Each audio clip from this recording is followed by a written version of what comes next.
बिस्मिल्लाहिर्रहमानिर्रहीम। एक डाकू सी, वो बड़े डाके मारदा सी। जिथे किथे उन्होंने पता लग जाता ही कोई माल है, फौरन उत्थे जाके ना ते माल लुट लेंदा सी। सड़कों के किनारे ते खलो जाना, लोगों के घरां दे विच चले जाना, दफ्तरां च चला जाना। लोग बड़े उहदे तो तंग सी।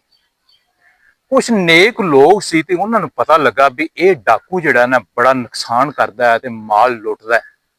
उन्होंने उन्होंने को दावत दी, जन्नत दोजख जिहड़ा है उनके हालात दसे, जन्नत के नज़ारे कराए, दोजख तो डराया।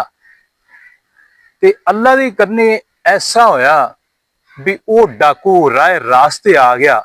उन्हें ये तहैया कर लिया भी अज तो बाद मैं डाका, हुण जदों उन्हें इरादा कर लिया भी मैं डाका नहीं डालना, ते नौबत जिहड़ी है वो फाकियां ते आ गई। बच्चे भुखे रहन लग पे, बीवी रोजाना कहे भी कुछ लिया, चूल्हा बंद होया पिया।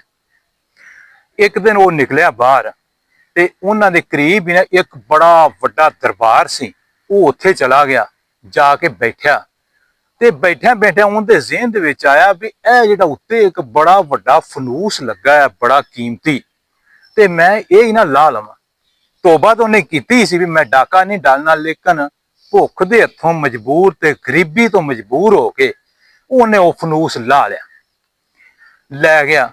जदों उन्हें फनूस लाया तो जिहड़ा मुजावर सी उन्हें मजामत की, ते वो बड़ा तगड़ा सी। उन्हें मुजावर नूं परां सट्टिया ते वो लै गया फनूस। फनूस लिया के वेच दिता, अच्छे नरखां ते वेचिया, ते उन्हां पैसों दे नाल आटा लिया, घ्यो लिया, सब्जी लिया, सारा कुछ लिया के ते बच्चों नूं दिता।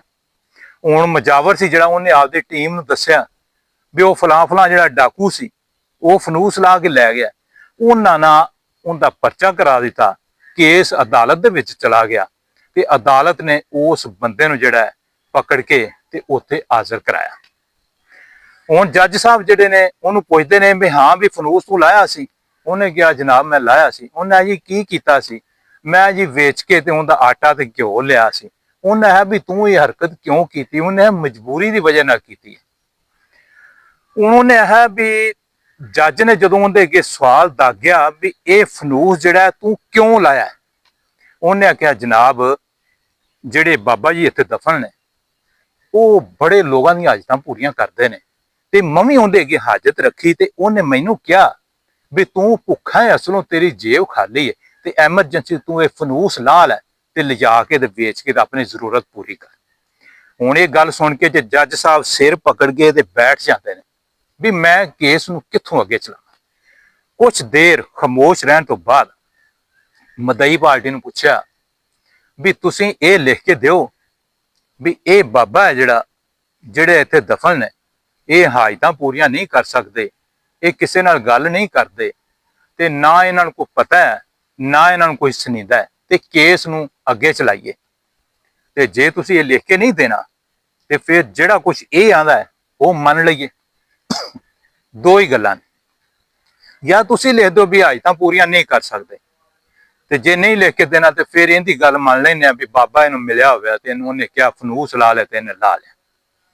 उन्होंने जिहड़ी मदई पार्टी सी उन्हें कुछ देर सोचा मशवरा किया आपस दे विच, ते फिर उन्हें इस नुकते तक गल पहुंचाई।